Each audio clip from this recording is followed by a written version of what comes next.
Okay, today we're going to be installing this OEM fuel pump, and I'm excited because we're going to be doing something a little unique. Not unique in the way that you're supposed to do it, but the way that we film it. So we have the manual here, and what we're going to do is we're going to follow step by step. Should be a pretty straightforward process. I know I shouldn't say that because that just invites the vehicle gremlins, but we're also going to be safe. I have safety glasses, negative batteries off, and I'm aware that I'm working with fuel. So you guys always make sure that you follow all the safety procedures and take in consideration everything that you're doing. All right guys, let's go ahead and get started. First thing we're going to do is we're going to remove the back padding and stuff. If you saw our video where we were adding dyno liner, this was what we did earlier as well.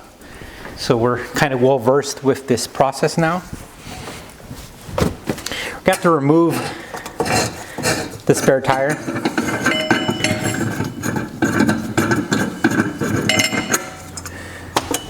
It's pretty heavy.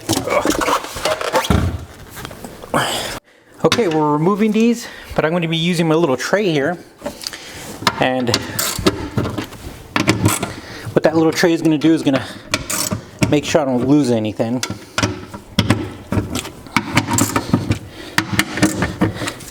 Also, what I did earlier is I put a mark on this cover and on the bolt to make sure that I put it back the same way it was on there, because it's been on there for like almost 30 years. So we want to make sure we put that back the same orientation so it has a good seal. Right there is where I marked it. I take off my bolt, magnetic tray right there.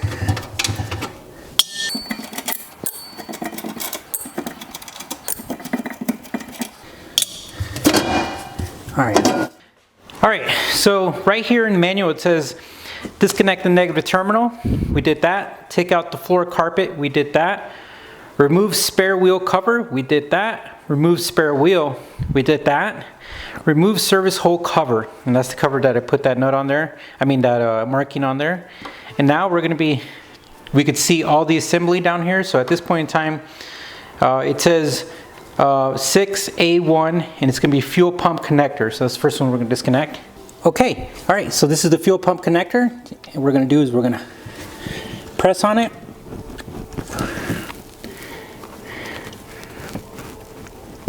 And up. Okay, so the next, number 2, is the removed fuel outlet hose. And it looks like it's a banjo fitting or a fuel line fitting, so we're going to remove it. Whoa, whoa, this whole thing moves. I don't like that. So if I need to go left, then I need to focus this on going right.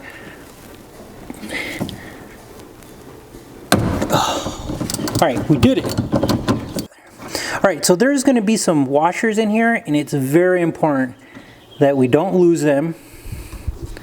And I'm going to try to keep them in the same orientation that they were. This is the next one. All right, so the thing about I've noticed about some of these Toyota clips is that they could be a pain because these little 3-prong. So I push back. Here's a tip you guys might like. So this hose has been on here for a while, right? We're not going to just pull back on it. What we have to do is we have to turn it. And the reason why you do that is because it allows you to kind of break that superficial seal that has just built over time on that hose. So now that we could take it off, it should just come right off. Just like that. All right, I don't want to lose this, so I'm just going to clip it back the way it was. I'm trying to keep everything the exact same orientation that I had it when removing it. Oh, except my hole. All right. We're going to do the same thing here.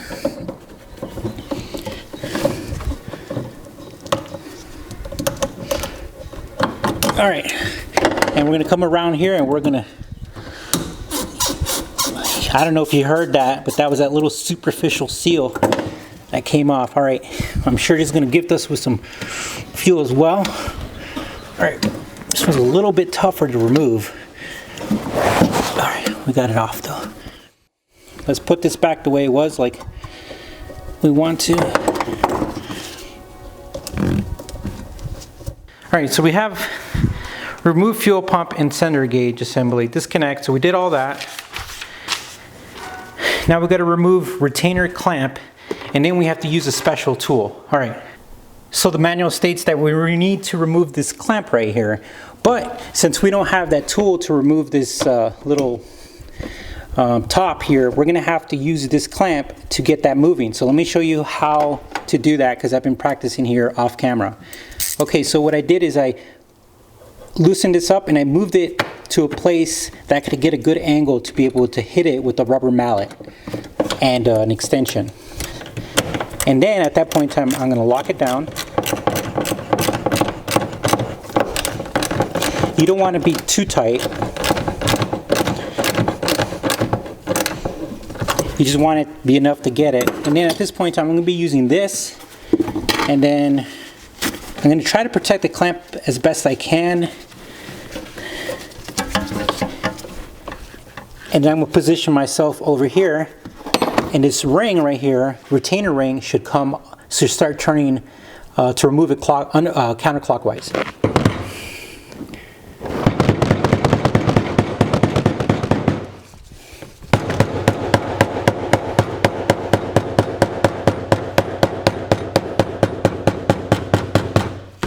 And then at that point in time, if you see right here, it's going to get caught with this hose, and I want to be able to remove this clamp. So what I'm going to do is I'm going to get it right here in this opening spot, around there.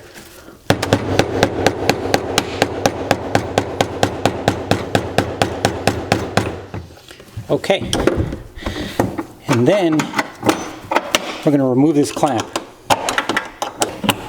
All right, and then we're going to take off this.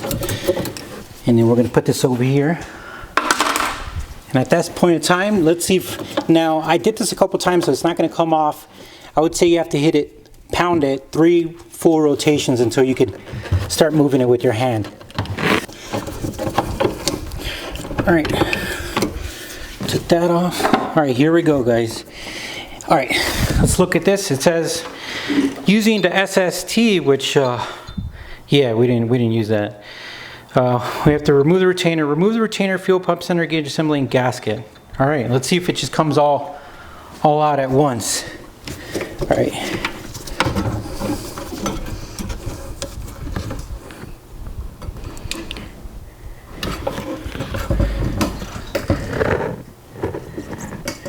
Oh, you know what? There's this hose right here that we have to remove. And we're dropping that. Well, we're not going to drop it. Alright, I'm trying to be as gentle as I can with everything, but some stuff is getting in the way. So that thing that's caught in the bottom is the fuel sender. And we kind of just want to be gentle with everything. Alright. And it's a fuel pump. Okay, so we are doing this fuel pump R&R. Here's our new fuel pump. And because I'm getting an intermediate cold start issue, so what we're going to do before we replace the fuel pump is we're going to check the wires to make sure that they have continuity and that the resistance passes. So what I'm going to do is I'm going to lift this up here, and I'm going to put this on first continuity. I think it should also provide some ohm stuff right here. So we have continuity. Then we're going to switch it over, see if we have any resistance in the wire. And I don't think so, guys. It's saying that the wire is good. All right, let's check the other wire real quick. Looks like we have liftoff. Okay, using a 7mm, which is really unique, we're going to remove this lead right here from this nut. And what I like to do is I personally like to keep all of my stuff in the same place. So, all right, so if you see here, there is a washer that's coming out, and then so it's going to be the nut, washer, and then the lead. And then we're going to be removing this one now. If I could get in there. You know, I think that's an 8. See, that's what I'm telling you guys. I deal with 8s. And if that's an 8, I have a wrench for it. All right, there we go. That was on there very tight. I mean, this stuff, all this stuff is in fuel so long, so I'm really gonna take my time to double check everything before we put this back in. So we got that off. We're gonna have this lead off here and boom. And then at this point in time, we're gonna disconnect this as well. See if we get this fuel pump off of here. I think that's the only thing connecting it right there. There you go. I can move this one out and move it in. So what we need to do is we pretty much need to scavenge off stuff from this pump to this pump and vice versa.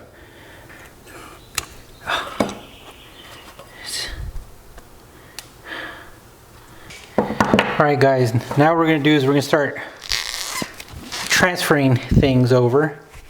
So we're going to transfer this hose to the new one.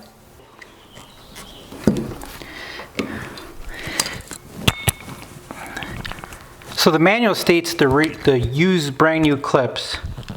Well, I'll be the first one to tell you I needed that. Alright, now we got to put this new sock on the fuel pump. Boop. And then we got to put this clip on here, the one that we made fly.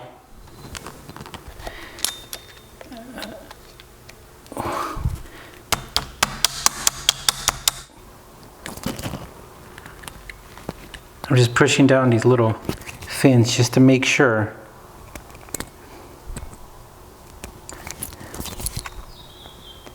Yeah, that's not coming off. Okay. At this point in time, what we did is we put the sock on here by attaching this little clip, and then we're going to put this grommet on here. Also, we're going to slide this on here, but since I'm not replacing this hose, what I'm going to do is I'm going to follow the indentions that was on this already. And essentially what that means is that there's little, I don't know if you guys can see that, but there's like indentions in the hose. So what I'm going to do is I'm going to make sure that I put that back the way that it was originally. What I'm going to do is I'm going to just put this up here and then gently I'm going to slide this over this first, being conscious of the sock, we don't want to damage it. Another thing too, guys, is that they don't sell this sock anymore for the Supras. Alright, so now my goal is, like I was saying earlier, is to match this up, and I don't think I have that quite yet. I need to find where, there it is, okay. Alright, so we've matched that up, and that is good to go. Okay, so we have our hose on here. This is sitting on here right. The sock looks good, so that's a good thing. Alright. Next thing we're going to be doing is we're going to be attaching or reattaching this part right here.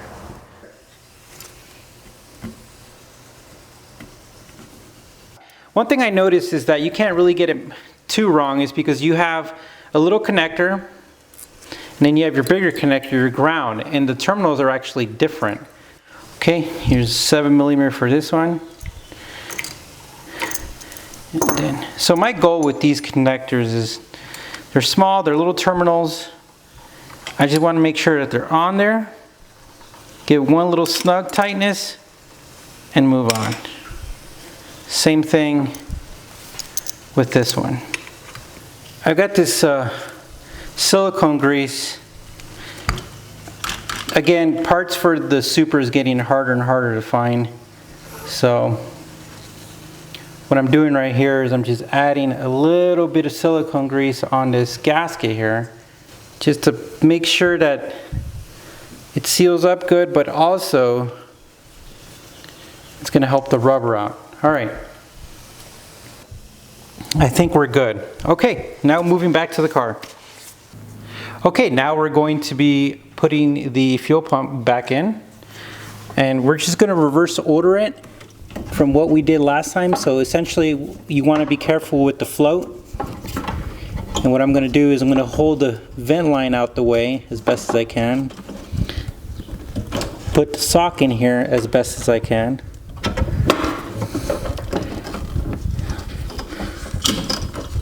All right, so we got that in there. So now we're going to want to position ourselves to put the vent line back in. So let's do this. Let's move this down, push this up, move this down again, push this up, and then now we're going to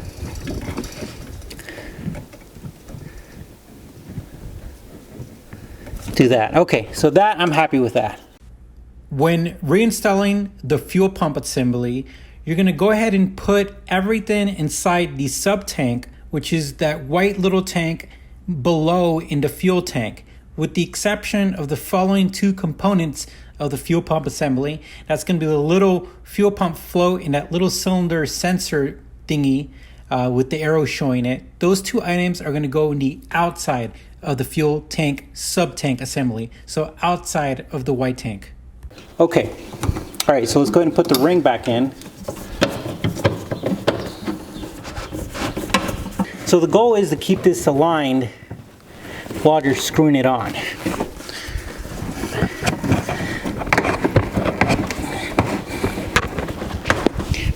All right, even with some silicone, it's still a little bit to make it work. So what we're going to do is we're going to use a tool.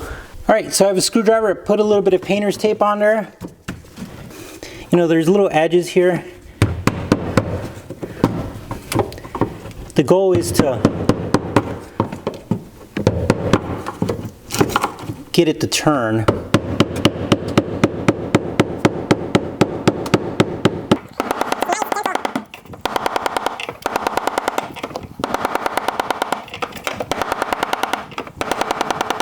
We need to get this arrow right here to go right here.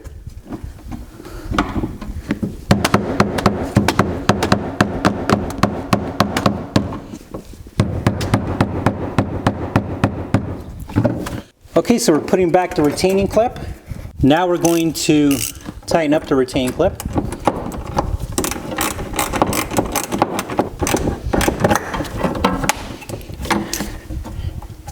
All right, now we're going to put the hoses back on.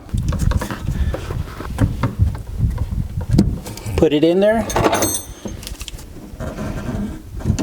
Next one.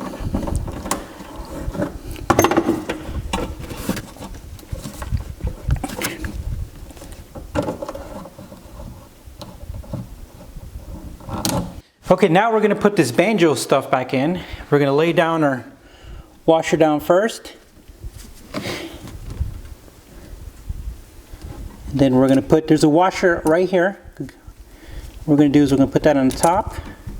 Make sure that washer's in there. And what we want to do is we want to make sure we start this correctly. We don't want to cross thread.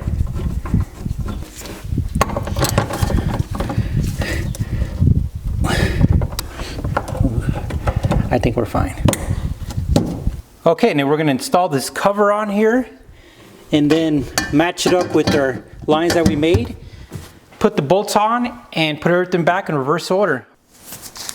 And that concludes the fuel pump job on the Supra. Well, it's actually not that bad of a job. It's actually pretty quickly. I'm sure if you do it a couple times, you could get it done really fast. Again, hopefully this harness fixes my issue that I've been having with the Supra starting. But anyways, it's another job in the books, another new part, new fuel pump for the Supra, and I'm excited. Well, don't forget to hit that and punch that like button and subscribe. We always welcome you to join the Driver's Therapy family. You guys take care, and we'll talk to you soon.